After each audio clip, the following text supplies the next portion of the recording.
आप सभी का बहुत बहुत स्वागत है। फटाफट आप लोग सेशन को शेयर कर दीजिए। सभी को वेरी वेरी गुड इवनिंग। सभी लोग सेशन को आप लोग शेयर कर लीजिए। सभी को वेरी वेरी गुड इवनिंग। एक बार आप लोग कमेंट कर देंगे कि आवाज़ पूरी तरह से आप सभी को क्लियर आ रही है या नहीं आ रही है। फटाफट आप लोग जुड़ेंगे और एक बार आप लोग कमेंट करके कंफर्म कर देंगे कि आवाज़ पूरी तरह से आप लोगों को क्लियर आ रही है या नहीं आ रही है। ठीक है। और आज एक बहुत ही इम्पॉर्टेंट टॉपिक के बारे में हम लोग पढ़ेंगे और ये कंट्री है श्रीलंका। कंट्री के बारे में हम लोग काफ़ी डिटेल में क्या करने वाले हैं, काफ़ी डिटेल में हम लोग पढ़ने वाले हैं। और यहाँ से क्वेश्चंस भी आपने देखा होगा, तो आए दिन एग्ज़ाम में क्या किया जाता है, क्वेश्चंस भी पूछा जाता है। तो कम से कम 20 से 25 क्वेश्चन यहाँ से क्या होते हैं, 20 से 25 क्वेश्चंस बनते हैं। तो उन सभी क्वेश्चंस को एक एक क्या करेंगे, एक एक करके उन सभी क्वेश्चंस को हम लोग करने का प्रयास करेंगे। तो देखिएगा, सबसे पहले हम श्रीलंका के बारे में कुछ फैक्ट जानते हैं श्रीलंका के बारे में कि श्रीलंका का नाम श्रीलंका कैसे पड़ा। ध्यान दीजिएगा, अगर श्रीलंका की बात किया जाए तो श्रीलंका को पहले किस नाम से जाना जाता था? श्रीलंका को पहले सिलोन के नाम से जाना जाता था। यानी कहने का मतलब 1972 तक, अगर 1972 की बात करें, 1972 तक, यानी टिल 1972 तक इसे किस नाम से जाना जाता था? तब आप कहेंगे 1972 तक इसे सिलोन के नाम से जाना जाता था। और इसी को इंग्लिश में लिखेंगे तो इस तरह से आप लिख लेंगे CEYLON।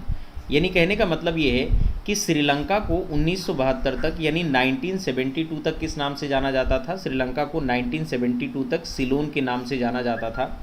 या इसी को क्या कहा जाता था? या इसी को सिंघल के नाम से भी जाना जाता था। तो कभी कभी ये क्वेश्चन पूछता है, old name of Sri Lanka, old name of Sri Lanka, old name of Sri Lanka, तब हमारा आंसर क्या होगा? श्रीलंका का जो प्राचीन नाम है वो क्या है? सिलोन है। यानी आपको सीधा आंसर करना है 1972 तक या 1972 तक इसे किस नाम से जाना जाता था? सिलोन के नाम से जाना जाता था।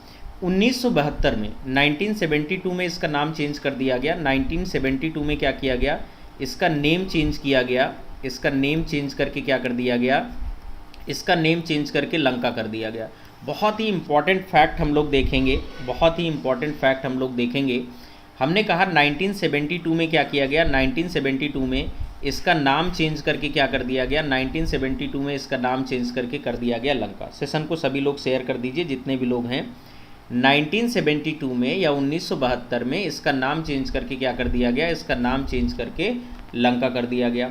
और उसके बाद 1978 में क्या किया गया? 1978 में या 1978 ईस्वी में इसके आगे क्या लगा दिया गया? इसके आगे श्रीलंका लगा दिया गया। क्या लगा दिया गया? श्रीलंका लगा दिया गया।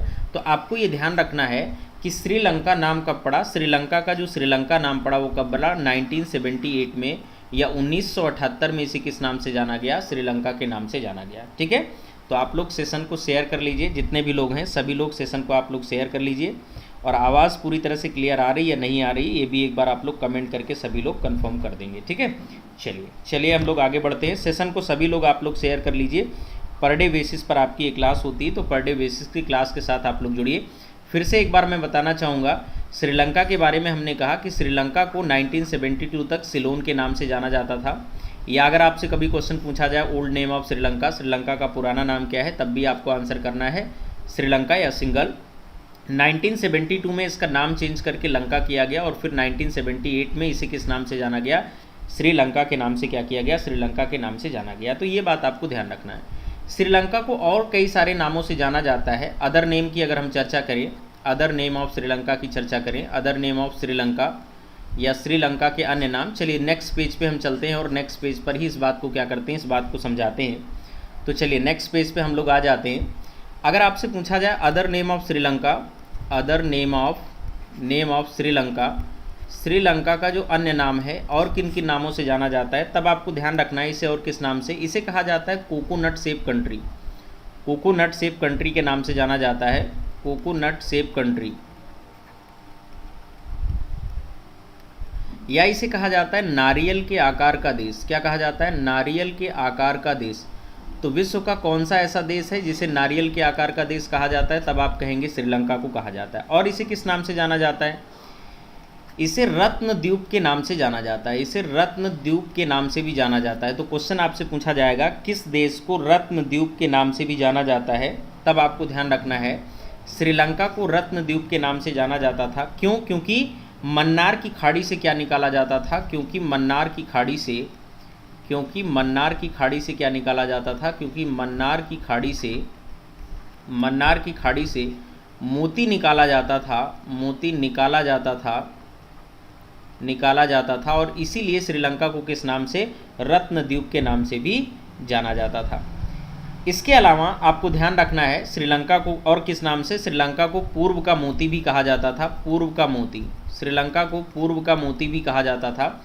तो इसके एक्सप्लेनेशन में, रत्नद्वीप के एक्सप्लेनेशन में नहीं, पूर्व के मोती में आप ये लिखिएगा, पूर्व के मोती में एक्सप्लेनेशन आप समझिएगा, ध्यान रखिएगा। ये जो एक्सप्लेनेशन है ये आपको पूर्व के मोती में समझना है कि श्रीलंका को पूर्व का मोती क्यों कहा जाता था। तब आपने ध्यान रखना है क्योंकि मन्नार की खाड़ी से क्या निकाला जाता था, मोती निकाला जाता था और इसीलिए श्रीलंका को क्या कहा जाता था, पूर्व का मोती के नाम से भी जाना जाता था। जबकि श्रीलंका को रत्नद्वीप भी कहा जाता है। कोकोनट शेप कंट्री यानी नारियल के आकार का दिखता है, इसलिए इसे नारियल के आकार का देश भी कहा जाता है। और इसका प्राचीन नाम हमने आपसे चर्चा किया, प्राचीन नाम या ओल्ड नाम क्या है, तब आपने कहा इसी को सिलोन या किस नाम से जाना जाता था, सिलोन या सिंघल के नाम से भी जाना जाता था। कब इसका नाम चेंज हुआ, कैसे नाम चेंज हुआ, वो सारी चीज़ें हमने आपके साथ डिस्कस की। और देखो, अगर आपसे पूछा जाए कि श्रीलंका किस महासागर में स्थित है, तो आप कह सकते हैं it is located Indian ocean. Sri Lanka Hind महासागर में क्या है, हिंद महासागर में स्थित है। तो ये देश कहाँ स्थित है, तब आप कहेंगे ये देश हिंद महासागर में क्या है, हिंद महासागर में स्थित है। हिंद महासागर में क्या है, हिंद महासागर में स्थित है। और इसके साथ साथ ये कैसा कंट्री है, तो इट इज़ अ आइलैंड, या श्रीलंका इज़ अ आइलैंड। यह एक द्वीपीय देश है। आइलैंड यह क्या है, यह आप कह सकते हैं कि श्रीलंका क्या है, श्रीलंका एक द्वीपीय देश भी है। क्या है, एक द्वीपीय देश है, यानी ये क्या है, एक आइलैंड है या एक द्वीपीय देश भी कह सकते हैं कि इसको, श्रीलंका को एक द्वीपीय देश भी कह सकते हैं। ठीक है, यहाँ तक सभी को क्लियर हुआ? एक बार कमेंट करके आप लोग बताइएगा और सेशन को सभी लोग आप लोग शेयर भी कर लीजिएगा। जितने भी लोग हैं सेशन को आप लोग शेयर कर लीजिए और साथ ही साथ आप लोग क्वेश्चन के आंसर भी बनाते रहिए। चलिए आगे चलते हैं, हम लोग नेक्स्ट पेज पे आना होगा और यहाँ तक अगर आपने नोट कर लिया हो तो एक बार कमेंट करके आप लोग बता देंगे, एक बार कमेंट करके आप लोग कंफर्म कर देंगे अगर यहाँ तक आपने नोट कर लिया होगा तो। चलिए आगे चलते हैं और कुछ क्वेश्चंस और देखते हैं श्रीलंका के बारे में। ध्यान दीजिएगा, एक छोटा सा मैप मैं आपके सामने बना रहा हूँ, एक छोटा सा मैप मैं आपके सामने बना रहा हूँ। जैसा कि आपको ये दिख रहा होगा, ये इंडिया का मैप आपको दिख रहा है और इंडिया के साउथ का मैप आपको नज़र आ रहा होगा। और इसके साथ साथ आप देखें, इसके साथ साथ आप देखिएगा तो ये वाला जो मैप आपको दिख रहा होगा, ये वाला जो मैप आपको दिख रहा होगा, ये किसका दिख रहा है, ये वाला जो मैप आपको दिख रहा है ये श्रीलंका का मैप दिख रहा है। जैसा भी बन गया हो, ये मान लीजिए क्या है, ये मान लीजिए आपका श्रीलंका दिख रहा है। ठीक है, ये आपको क्या दिख रहा है, श्रीलंका दिख रहा है। जितने भी क्वेश्चंस पूछे जाते हैं एक एक करके उन सारे क्वेश्चंस को हम लोग क्या करेंगे, सारे क्वेश्चंस को हम लोग करेंगे। आइए, कभी कभी यहाँ से क्वेश्चन पूछता है आपसे, एडम्स ब्रिज का नाम सुना होगा और एडम्स ब्रिज से क्वेश्चन पूछा हुआ है। श्रीलंका का जो ये वाला भाग है, ये वाला भाग, इसे जाफना पेनिनसुला या जाफना प्रायद्वीप के नाम से जाना जाता है। देखिएगा कुछ इस तरह से आपको दिखाई देगा ऐसे ये, और ये वाला भाग जो इसका है इसी को क्या कहा जाता है, इसी को जाफना पेनिनसुला कहा जाता है या जाफना प्रायद्वीप कहा जाता है। मैं यहाँ लिख देता हूँ Jaffna peninsula, Jaffna peninsula, peninsula, Jaffna प्रायद्वीप। चलिए यहाँ मैं थोड़ा सा इंडिकेट भी कर देता हूँ। आपसे अगर कभी पूछा जाए जाफना पेनिनसुला किस देश का पेनिनसुला है, पेनिनसुला, या जाफना प्रायद्वीप किस देश का प्रायद्वीप है, तब आप कहेंगे जाफना जो प्रायद्वीप है ये किस देश का प्रायद्वीप है, तब आप कहेंगे ये श्रीलंका का क्या है, श्रीलंका का पेनिनसुला है या श्रीलंका का प्रायद्वीप है। ठीक है, श्रीलंका का प्रायद्वीप है जाफना पेनिनसुला। अब देखिए, जब आप यहाँ से आगे बढ़ते हैं, ये श्रीलंका है और ये आपका प्लेस क्या हो जाएगा, कन्याकुमारी का ये प्लेस हो जाएगा। थोड़ा सा आप समझिएगा, बहुत सारे क्वेश्चंस अभी आपको देखने को मिलेंगे, बहुत सारे क्वेश्चंस आपको देखने समझने को मिलेंगे। जब आप यहाँ से आगे बढ़ते हैं, इस जगह से जब आप आगे बढ़ रहे होते हैं तो आपको एक ब्रिज मिलता है, इसी ब्रिज को क्या कहते हैं, तब आप ध्यान रखें, इसी ब्रिज को कहा जाता है पंबन ब्रिज। ध्यान रखिएगा, जब आप भारत से आगे की तरफ बढ़ रहे हैं, किधर, श्रीलंका से की तरफ बढ़ रहे हैं, तब आपको एक ब्रिज मिलेगा। इस ब्रिज का नाम क्या है, इस ब्रिज का नाम है Pamban bridge, Pamban bridge, BRIDGE। ठीक है, पंबन ब्रिज मिलेगा। और पंबन ब्रिज की जो लेंथ है, लंबाई है, वो कितनी है, इसकी जो लेंथ है या लंबाई है वो कितनी है, तब आप कहेंगे 2 किलोमीटर। यानी जब आप इंडिया से चल रहे हैं किधर, आगे की तरफ चल रहे हैं, तो आपको मिला पंबन ब्रिज, और पंबन ब्रिज की जो लंबाई है, लेंथ है, वो कितनी किलोमीटर है, 2 किलोमीटर। पंबन ब्रिज की क्या मिलेगी आपको, लेंथ मिलेगी, लंबाई मिलेगी। जैसे ही आप पंबन ब्रिज को क्या करेंगे, जैसे ही आप पंबन ब्रिज की आगे पहुंचेंगे, यहाँ आपको मिलेगा पंबन आइलैंड मिलेगा। ये जो जगह है, मैं दूसरे कलर से बनाता हूँ तो शायद आपको अच्छे से क्लियर दिखेगा। ये जो जगह है, इस जगह को आप क्या कहेंगे, इस जगह को आप कहेंगे, ये वाली जो जगह है इसी को कहा जाएगा पंबन आइलैंड। हम समझिएगा, कई बार क्वेश्चन आपसे पूछा जाता है पंबन आइलैंड, या इसी को आप कहेंगे पंबन द्वीप, भी इसी को कहेंगे पंबन आइलैंड। तो पंबन आइलैंड कहाँ है, ये बात आपको शायद अच्छे से समझ में आ रही। पहले क्या मिलेगा, जब भारत से आप चलेंगे आगे तो क्या मिलेगा आपको, पहले आपको मिलेगा पंबन ब्रिज, और पंबन ब्रिज की जो लंबाई है वो कितनी है, 2 किलोमीटर है। उसके बाद आपको क्या मिल जाएगा, पंबन आइलैंड मिल जाएगा या पंबन द्वीप मिल जाएगा, और पंबन द्वीप के अंदर एक प्लेस आपको मिलेगा जिसका नाम है रामेश्वरम। तो पंबन द्वीप के अंदर, यहाँ मैं फिर से पिन चेंज करता हूँ जिससे कि आपको पूरी तरह से कलर दिखाई दे। पंबन ब्रिज के अंदर यहाँ एक प्लेस आपको दिखाई दे रहा है, इस जगह आपको एक प्लेस दिखाई दे रहा है। यही प्लेस क्या है, यही प्लेस है रामेश्वरम। रामेश्वरम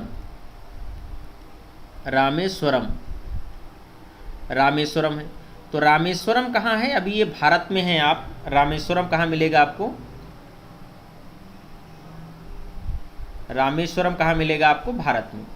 अब जब आप इसके एकदम साउथ वाले हिस्से में आएंगे, जब इसके साउथ वाले हिस्से में आप पहुंच जाएंगे, एकदम से इसके साउथ वाले हिस्से में पहुंचेंगे, ध्यान दीजिएगा, जय हिंद सुमित जी, एकदम साउथ वाले हिस्से में आप पहुंचेंगे तो यहाँ आपको मिलेगा धनुषकोडी। ध्यान दीजिएगा, ये वाले हिस्से में आपको क्या मिलेगा, ये वाले हिस्से में जो यहाँ आपको पॉइंट दिख रहा है, यहाँ जो पॉइंट आपको दिखेगा, इस पॉइंट को क्या कहा जाता है, यहाँ जो पॉइंट है, इस पॉइंट को आप क्या कहेंगे, इस पॉइंट को, ये आपका जो प्लेस है, यही प्लेस क्या है, इसी को आपको कहा जाएगा धनुषकोडी। ध्यान रखना, ये आपका प्लेस है धनुषकोडी। जो क्वेश्चन बनता है, अभी उस क्वेश्चन पे हम लोग पहुँचते हैं। बहुत ही इंपॉर्टेंट क्वेश्चन है, बड़ा ही अच्छा क्वेश्चन है, और कई बार आपके एग्जाम में पूछा भी गया है ये क्वेश्चन। और आप जाफना पेनिनसुला, ये आपका जो पेनिनसुला है, ये जो कलर्ड है, इसी को कहा जाएगा जाफना पेनिनसुला या जाफना प्रायद्वीप। श्रीलंका के उत्तर में स्थित है जाफना पेनिनसुला, और जाफना प्रायद्वीप पर ही एक जगह है जिसका नाम क्या है, जिसका नाम है तिलाई मन्नार। ध्यान दीजिएगा, जाफना प्रायद्वीप पर ही एक आपको जगह मिलेगी जिसका नाम क्या है, देखिए जाफना प्रायद्वीप पर ही एक जगह आपको यहाँ इस जगह मिलेगी, और इस जगह का नाम क्या है, इस जगह का नाम है तिलाई मन्नार। समझिएगा, इस जगह का नाम हो जाएगा तिलाई मन्नार। समझ पा रहे हैं आप लोग, समझ पा रहे हैं, इस जगह का नाम क्या हो जाएगा, इस जगह का नाम हो जाएगा आपका तिलाई मन्नार। क्लियर है। अब देखिए, एक क्वेश्चन आपसे पूछता है, कभी कभी एक क्वेश्चन आपसे बनाता है और कहता है कि जो एडम्स ब्रिज है, एडम्स ब्रिज ये किसको किसको कनेक्ट करता है। ध्यान दीजिएगा, आपसे क्वेश्चन करेगा कि एडम्स ब्रिज किसको किसको क्या करता है, एडम्स ब्रिज किसको किसको कनेक्ट करता है, तब आप आराम से बता सकते हैं कि एडम्स ब्रिज किसको किसको कनेक्ट करेगा, धनुषकोडी और तिलाई मन्नार को क्या करेगा, कनेक्ट करेगा। तो ध्यान दीजिएगा, अगर हम कहें एडम्स ब्रिज किसको कनेक्ट करता है, तो एडम्स ब्रिज आप लिख सकते हैं बिटवीन, ये किसके बीच में है, तब आप कह सकते हैं धनुषकोडी और तिलाई मन्नार को क्या करता है, और तिलाई मन्नार को जोड़ता है। तिलाई मन्नार को क्या करता है, तिलाई मन्नार को जोड़ने का काम करता है। कई बार ये क्वेश्चन आपके यूपी पीसीएस के एग्ज़ाम में पूछा जा चुका है, तो ध्यान रखना है, एडम्स ब्रिज किसको किसको जोड़ता है, तो एडम्स ब्रिज धनुषकोडी और तिलाई मन्नार को क्या करता है, धनुषकोडी और तिलाई मन्नार को जोड़ने का काम करता है या कनेक्ट करता है। एडम्स ब्रिज की जो लंबाई है वो कितनी है, इसकी लंबाई कितनी है, 48 किलोमीटर या 48 किलोमीटर। तो यही क्वेश्चन आपसे बनता है और बार बार यही क्वेश्चन पूछा जाता है कि एडम्स ब्रिज किसको किसको जोड़ता है। तो आंसर याद रखना, धनुषकोडी और तिलाई मन्नार को क्या करता है, धनुषकोडी और तिलाई मन्नार को कनेक्ट करता है या जोड़ने का काम करता है। ठीक है, सभी लोग सेशन को शेयर कर लें, जितने भी लोग हैं सभी लोग सेशन को आप लोग शेयर कर लीजिए। इसके अलावा आप देखिए, अगर यहाँ से आप जलीय क्षेत्र के बारे में अगर आप जाना चाहें, इसके जलीय क्षेत्र के बारे में, तो यहाँ आपको क्या मिलेगा, यहाँ आपको बे ऑफ बंगाल मिल जाएगा, बे ऑफ बंगाल मिल जाएगा। यहाँ इस क्षेत्र में आपको बे ऑफ बंगाल मिलेगा, ये पूरा क्षेत्र, और यहाँ आपको पाक स्ट्रेट मिल जाएगा। एक नया मैप भी मैं आपके सामने बना के दिखाता हूँ। जलीय क्षेत्र के बारे में भी कभी कभी आपसे कहता है कि इसको भी आप क्या करिए, इसको भी आप अरेंज करिए। तो ये ऐसे अरेंज होगा, ध्यान दीजिएगा, आपको इधर से ऐसे चलना है। जलीय क्षेत्र जब पूछा जाए तो सबसे पहले आपको क्या मिलेगा, बे ऑफ बंगाल मिलेगा। बे ऑफ बंगाल के आगे जब आप इधर की तरफ बढ़ेंगे तो बे ऑफ बंगाल के आगे आपको मिलेगा पाक स्ट्रेट, PALK, पाक स्ट्रेट मिलेगा। और पाक स्ट्रेट के आगे जब आप बढ़ेंगे, इस तरफ और बढ़ेंगे, तो आपको मिल जाएगा पाक स्ट्रेट के आगे पाक बे मिल जाएगा, PALK, पाक बे मिल जाएगा। और जब पाक बे के आप आगे बढ़ेंगे तो आपको क्या मिल जाएगा, गल्फ ऑफ मन्नार मिल जाएगा। क्या मिल जाएगा, गल्फ ऑफ मन्नार मिल जाएगा। ठीक है, गल्फ ऑफ मन्नार मिल जाएगा। तो ये बात अपने ध्यान रखना है, पहले आपको क्या मिलेगा, बे ऑफ बंगाल, फिर आप चलेंगे किधर, बे ऑफ बंगाल से पाक स्ट्रेट, पाक स्ट्रेट से पाक बे से आपको क्या मिलेगा, गल्फ ऑफ मन्नार, आपको क्या मिलेगा, गल्फ ऑफ मन्नार का क्षेत्र मिल जाएगा। और आप मैप में बड़े आसानी से इस बात को क्या कर सकते हैं, मैप में बड़े आसानी से इस बात को देख सकते हैं। अब कभी कभी एक क्वेश्चन पूछता है पाक स्ट्रेट किसके किसके बीच स्थित है। पाक स्ट्रेट का क्वेश्चन पूछता है कि पाक स्ट्रेट किसके किसके बीच स्थित है, तब आपको आंसर करना है पाक स्ट्रेट या पाक जलसंधि बिटवीन इंडिया एंड श्रीलंका। पाक जलसंधि किसके बीच स्थित है, तब आप कहेंगे इंडिया और श्रीलंका के बीच क्या है, इंडिया और श्रीलंका के बीच स्थित है। मोस्ट इंपॉर्टेंट क्वेश्चन है, बार बार ये क्वेश्चन पूछा जाता है आपसे, पाक जलसंधि किसके किसके बीच स्थित है, तब आप कहेंगे पाक जलसंधि भारत और श्रीलंका के बीच क्या है, भारत और श्रीलंका के बीच स्थित जलसंधि है। सभी लोग सेशन को आप लोग शेयर कर दीजिए, जितने भी लोग हैं सभी लोग सेशन को शेयर कर दीजिए। और मैपिंग वाला पार्ट हमने स्टार्ट कर दिया है। अब आपको वर्ल्ड ज्योग्राफी की मैपिंग भी हम आपको कराएंगे, इंडियन ज्योग्राफी की मैपिंग भी आपको कराएंगे, और इतने बेहतर तरीके से, इतने कॉन्सेप्ट के तरीके से आपको कराएंगे कि सारी की सारी चीज़ें आपको तैयार हो जाएंगी। बट एक बार सभी लोग सेशन को शेयर करो, अपने आपके जो भी ग्रुप हैं उनमें सभी लोग सेशन को एक बार शेयर कर लो। जितने भी लोग हो एक बार सेशन को सभी लोग अपने ग्रुप में क्या कर लो, अपने ग्रुप में सभी लोग सेशन को शेयर कर लो। ठीक है, आगे चलते हैं हम लोग, आगे चलते हैं। काफ़ी चीज़ें हम लोगों ने क्या की, यहाँ काफ़ी चीज़ें हम लोगों ने कर ली। चलिए आगे की तरफ हम लोग क्या करते हैं, आगे की तरफ हम लोग मूव करते हैं। अब देखिए, कभी कभी एक क्वेश्चन पूछा जाता है, मेजर रिवर ऑफ श्रीलंका की बात किया जाए कि श्रीलंका की जो एक तरह से मुख्य नदी है वो क्या है। चलिए आगे बढ़ते हैं, और यहाँ आपको ध्यान रखना है, मेजर रिवर ऑफ श्रीलंका की अगर बात किया जाए, मेजर रिवर ऑफ श्रीलंका की जो मुख्य नदी है वो कौन सी है, महाबेली गंगा। याद कैसे रखना है वो सब मैं आपको बताऊंगा। महाबेली गंगा, VELI, महाबेली गंगा। श्रीलंका की जो मुख्य नदी है वो कौन सी है, तब आपको ध्यान रखना है, श्रीलंका की मुख्य नदी है महाबेली गंगा। ठीक है, यहाँ की जो मेजर रिवर है, आप कह सकते हैं कि मेजर रिवर ऑफ श्रीलंका की जो मेजर रिवर है वो कौन सी है, तब आप कहेंगे श्रीलंका की मेजर रिवर है महाबेली गंगा। और आप ये भी कह सकते हैं लॉन्गेस्ट रिवर ऑफ श्रीलंका है। ये क्या है, महाबेली गंगा, और क्या है, तब आप कहेंगे लॉन्गेस्ट रिवर ऑफ श्रीलंका।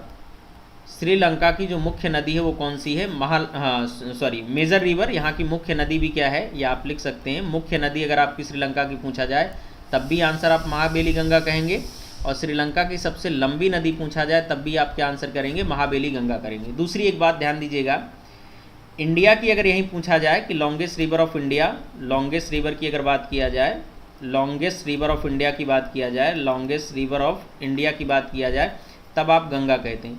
दोनों में अंतर क्या है, यहीं से आप याद रखना, ये महाबेली गंगा है और ये क्या है, गंगा है। ठीक है, तो ऐसे याद रखना, कनेक्ट करके चीज़ें तैयार रहेंगी। और गंगा रिवर की अगर लेंथ के बारे में आप जानना चाहें तो 2525 किलोमीटर क्या है, गंगा रिवर की आपको लेंथ मिलेगी, या गंगा रिवर की आपको लंबाई मिलेगी।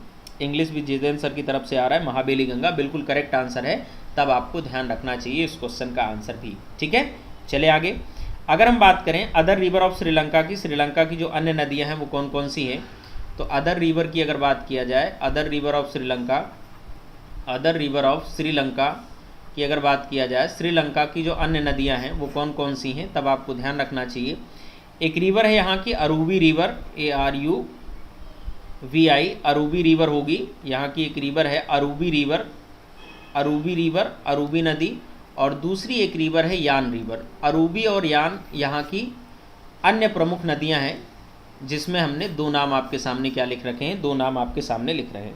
तो सभी लोग सेशन को आप लोग शेयर कर दीजिए, जितने भी लोग हैं सभी लोग सेशन को आप लोग शेयर कर लें। ठीक है, चलिए आगे बढ़ते हैं हम लोग।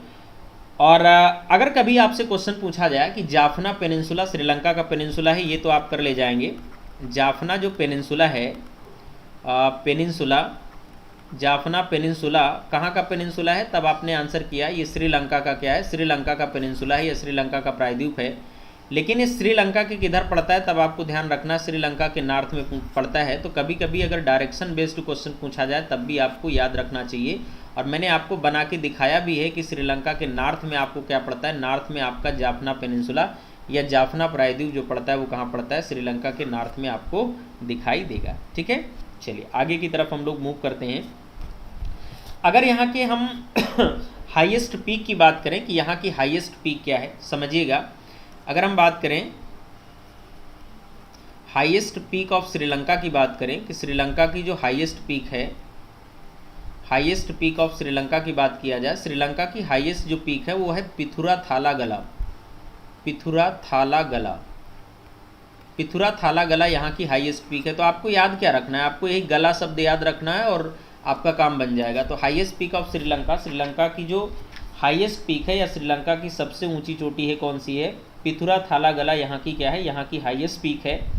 और एक और शिखर है जिसे किस नाम से? एक आदम पीक भी है। ध्यान दीजिएगा, एक और पीक है जिसे किस नाम से जाना जाता है? आदम पीक या आदम शिखर के नाम से भी जाना जाता है।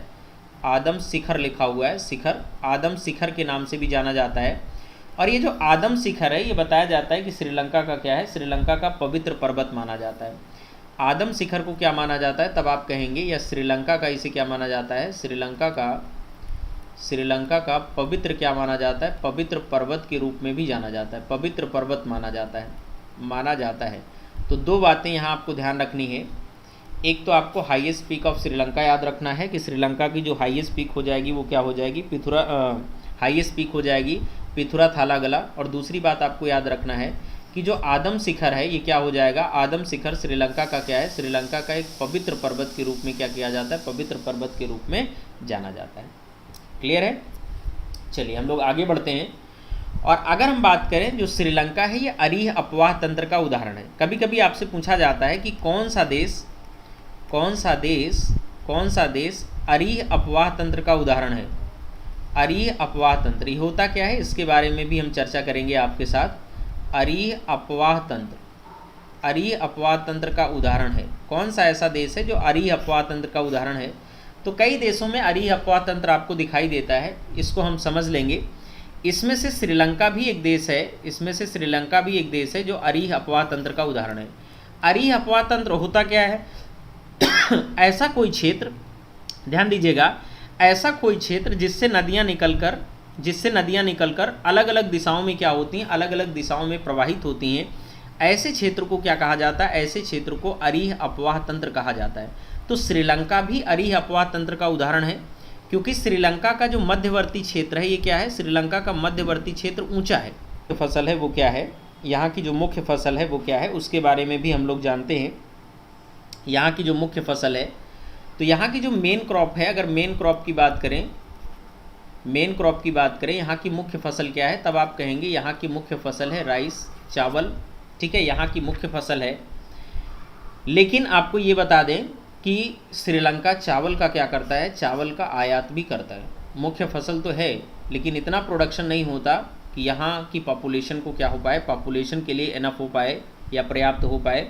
यहाँ श्रीलंका क्या करता है? चावल का आयात भी करता है, जबकि श्रीलंका की जो मुख्य खाद्य फसल है वो क्या है? तब आपको ध्यान रखना है श्रीलंका की मुख्य खाद्य फसल चावल है। अगर हम मेन कैश क्रॉप की बात करें, यहाँ की जो मुख्य नगदी फसल है, मेन कैश क्रॉप की बात किया जाए, यहाँ की जो मुख्य नगदी फसल है वो कौन कौन सी हैं? मुख्य नगदी फसल की अगर बात किया जाए, मेन कैश क्रॉप की बात किया जाए कि श्रीलंका में जो मुख्य नगदी फसल है वो कौन कौन सी हैं, तब आपको ध्यान रखना है। एक तो चाय यहाँ की नगदी फसल है, दूसरा आप कह सकते हैं रबर भी यहाँ की नगदी क्रॉप में आता है।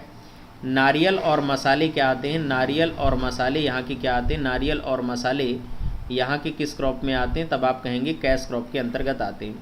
ठीक है, चाय, रबर, नारियल और मसाले ये सभी किसके अंतर्गत आते हैं? तब आप कहेंगे मुख्य नगदी फसल के अंतर्गत क्या होते हैं? मुख्य नगदी फसल के अंतर्गत आते हैं। और श्रीलंका का या चाय श्रीलंका का राष्ट्रीय आय में एक प्रमुख साधन है। इसका राष्ट्रीय आय में क्या है? राष्ट्रीय आय में चाय का श्रीलंका की राष्ट्रीय आय में प्रमुख योगदान है। तो आप लिख सकते हैं राष्ट्रीय आय में, मतलब इसके नेशनल इनकम में क्या है, नेशनल इनकम में इसका प्रमुख क्या है, प्रमुख योगदान, प्रमुख योगदान है। अब अगर हम रेनफॉल की बात करें, रेनफॉल की बात किया जाए, श्रीलंका में जो बारिश होती है वो किस मानसूनी पवनों के कारण होती है या कैसे होती है, तो ध्यान दीजिएगा। अगर मैं एक डायरेक्शन बना दूं और यहाँ आपका नॉर्थ साउथ और ईस्ट वेस्ट दिखा दूं, तो ध्यान दीजिएगा। अगर श्रीलंका में बारिश की बात किया जाए, श्रीलंका में बारिश की बात किया जाए तो ये नॉर्थ ईस्ट की तरफ और साउथ वेस्ट की तरफ, यानी नॉर्थ ईस्ट की तरफ इधर से बारिश होती है। और साथ ही साथ कह सकते हैं कि साउथ वेस्ट, हमने क्या बताया, दो डायरेक्शन हमने बताया, नॉर्थ ईस्ट और कौन सी, साउथ वेस्ट। पहले समझिएगा, नॉर्थ ईस्ट और साउथ वेस्ट की हमने चर्चा की। तो श्रीलंका में जो ज़्यादातर बारिश होती है वो क्या होती है, नॉर्थ ईस्ट और साउथ वेस्ट दोनों मानसूनी पवनों के कारण क्या होती, इन्हीं मानसूनी पवनों के कारण होती, इन्हीं मानसूनी पवनों के कारण क्या होती है, इन्हीं मानसूनी पवनों के कारण क्या होती, बारिश होती। तो कभी अगर क्वेश्चन बने कि श्रीलंका में बारिश जो है वो किन मानसूनी पवनों के कारण होती है, तो आपको आंसर कर लेना है नॉर्थ ईस्ट और साउथ वेस्ट मानसूनी पवनों के कारण क्या होती है, श्रीलंका में बारिश होती। इसके अलावा श्रीलंका आपको पता ही होगा विषुवत रेखी क्षेत्र में क्या आता है, विषुवत रेखी क्षेत्र में आता है, विषुवत रेखी क्षेत्र में क्या होता है, विषुवत रेखी क्षेत्र में आता है। और आपको ये भी पता होगा कि भारत के दक्षिण से होकर क्या जाती है, भारत के दक्षिण से होकर विषुवत रेखा गुजरती है। तो दक्षिण में जो आप कह सकते हैं कंट्री है, भारत के दक्षिण में कौन सा कंट्री है, तो आप कह सकते हैं कि श्रीलंका ही आपको दिखाई देता है। और पाक स्टेट के बारे में आपने पढ़ा ही कि पाक स्टेट किसको किसको, भारत और श्रीलंका को क्या करता है, भारत और श्रीलंका को सेपरेट करता है। ठीक है, भारत और श्रीलंका को क्या करता है, अलग करने का काम करता है। तो ये भी बात हम लोगों ने सीखी या ये भी बात हमने लोगों ने पढ़ी। अब बात किया जाए, अगर कैपिटल ऑफ श्रीलंका की बात किया जाए कि श्रीलंका की कैपिटल क्या है, ध्यान रखना है, कैपिटल ऑफ श्रीलंका की बात किया जाए, श्रीलंका की कैपिटल की बात किया जाए कि श्रीलंका की कैपिटल क्या है, तब आपको ध्यान रखना है श्रीलंका की कैपिटल हो जाएगी श्री जयवर्धनेपुरा कोट्टे, इसकी क्या हो जाएगी, कैपिटल हो जाएगी। तो ध्यान रखना है, इसकी पूरी कैपिटल नाम आपको लिखना है श्री जयवर्धनेपुरा कोट्टे करके है, KOTT लिखा जाएगा, श्री जयवर्धनेपुरा कोट्टे इसकी क्या हो जाएगी, इसकी कैपिटल हो जाएगी। तब आपको ध्यान रखना है। अगर हम बात करें इसकी इकोनॉमिक कैपिटल क्या हो जाएगी, इकोनॉमिक कैपिटल की अगर बात किया जाए, इकोनॉमिक कैपिटल या श्रीलंका की जो आर्थिक राजधानी है, श्रीलंका की आर्थिक राजधानी की बात किया जाए तो श्रीलंका की जो आर्थिक राजधानी हो जाएगी वो क्या हो जाएगी, तब आपको ध्यान रखना है कोलंबो यहाँ की क्या हो जाएगी, कोलंबो यहाँ की आर्थिक राजधानी हो जाएगी, कोलंबो यहाँ की आर्थिक राजधानी हो जाएगी। और साथ ही साथ श्रीलंका का जो सबसे बड़ा नगर है वो कौन सा है, श्रीलंका का सबसे बड़ा नगर भी कौन सा है, सबसे बड़ा नगर की अगर बात किया जाए कि सबसे बड़ा नगर भी कौन सा है, तब भी आपको ध्यान रखना है श्रीलंका का सबसे बड़ा नगर भी कौन सा है, कोलंबो है। तो ये दो बातें भी आपको ध्यान रखना है। और कोलंबो किस नदी के मुहाने पर स्थित है, तो एक बात आपको और ध्यान देना है, एक रिवर और आपको लिख लेना है, केलानी नदी के मुहाने पर क्या है, केलानी नदी के मुहाने पर कौन सा शहर स्थित है, केलानी नदी के मुहाने पर श्रीलंका क्या है, श्रीलंका स्थित है। तो ये भी आपको ध्यान रखना है, कोलंबो स्थित है, क्या स्थित है, कोलंबो स्थित है। तब आपको ध्यान रखना है कोलंबो स्थित है, केलानी नदी के मुहाने पर कोलंबो क्या है, कोलंबो स्थित है।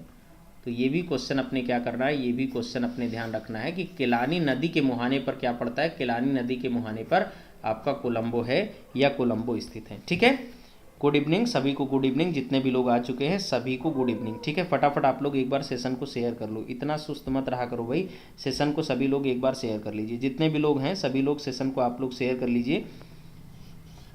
ठीक है, सभी लोग आप लोग सेशन को शेयर कर लीजिए, जितने भी लोग हैं सभी लोग सेशन को आप लोग शेयर कर लीजिए। चलिए आगे बढ़ते हैं हम लोग। अगर आपसे बात किया जाए कि फर्स्ट लार्जेस्ट पोर्ट यहाँ का क्या है, अगर आप बात किया जाए कि सबसे बड़ा बंदरगाह श्रीलंका का कौन सा है, तब आपको ध्यान रखना है श्रीलंका का सबसे बड़ा बंदरगाह कौन सा है, कोलंबो है। यानी हम बात कर रहे हैं किसकी, फर्स्ट लार्जेस्ट पोर्ट की बात कर रहे हैं, first largest port of Sri Lanka की बात किया जाए, पोर्ट ऑफ श्रीलंका का जो सबसे बड़ा बंदरगाह है वो कौन सा है, तब आपको ध्यान रखना है कोलंबो। श्रीलंका का सबसे बड़ा बंदरगाह कौन सा है, कोलंबो के बारे में कई चीज़ें हमने देखा कि यह श्रीलंका का सबसे बड़ा नगर भी है, इकोनॉमिक कैपिटल भी है कोलंबो, ये भी आपको ध्यान रखना है।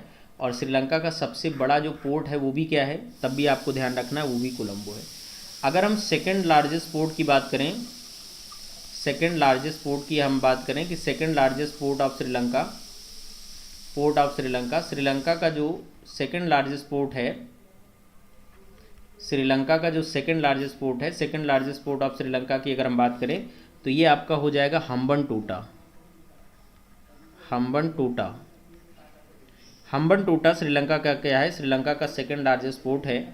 और ये किसकी सहायता से बनाया जा रहा है, तो ये बनाया जा रहा है चीन की सहायता से। या आप ऐसे समझें, श्रीलंका ने इसे किसको दिया है, श्रीलंका ने इसे 99 साल के लिए क्या किया है, 99 साल के लिए लीज पर दिया है। किसको, 99 साल के लिए इसको लीज पर दिया है, लीज पर दिया है किसको, चाइना को। ठीक है, तो ये बात भी आपको ध्यान रखनी है, ये बात भी आपको ध्यान रखनी है। ठीक है, तो ये अलग अलग क्वेश्चंस क्या होते हैं, अलग अलग क्वेश्चंस आपके एग्जाम में इस तरह से बनते हैं। कुछ एक और क्वेश्चन मैं आपको कराना चाहूँगा, कुछ एक और क्वेश्चन आपको कराना चाहूँगा। कभी कभी यहाँ से क्वेश्चंस इस तरह से भी पूछता है, जैसे आपसे क्वेश्चन पूछता है कि इसकी लैंग्वेज के बारे में पूछता है कि यहाँ की जो राष्ट्रभाषा है वो क्या है। अलग अलग क्वेश्चंस 2-4 और बनते हैं, तो उनके बारे में भी हम लोग कर लेते हैं।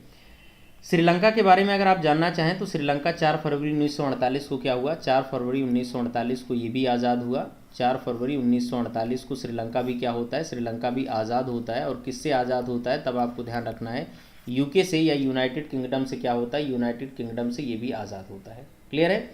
इसके अलावा अगर हम बात करें, यहाँ के जो है लैंग्वेज की, यहाँ के लैंग्वेज की अगर बात किया जाए, यहाँ के लैंग्वेज की बात किया जाए कि यहाँ की जो राजभाषा है, यहाँ की जो राजभाषा है, राजभाषा की अगर बात किया जाए तो यहाँ की राजभाषा सिंघली और तमिल दोनों है।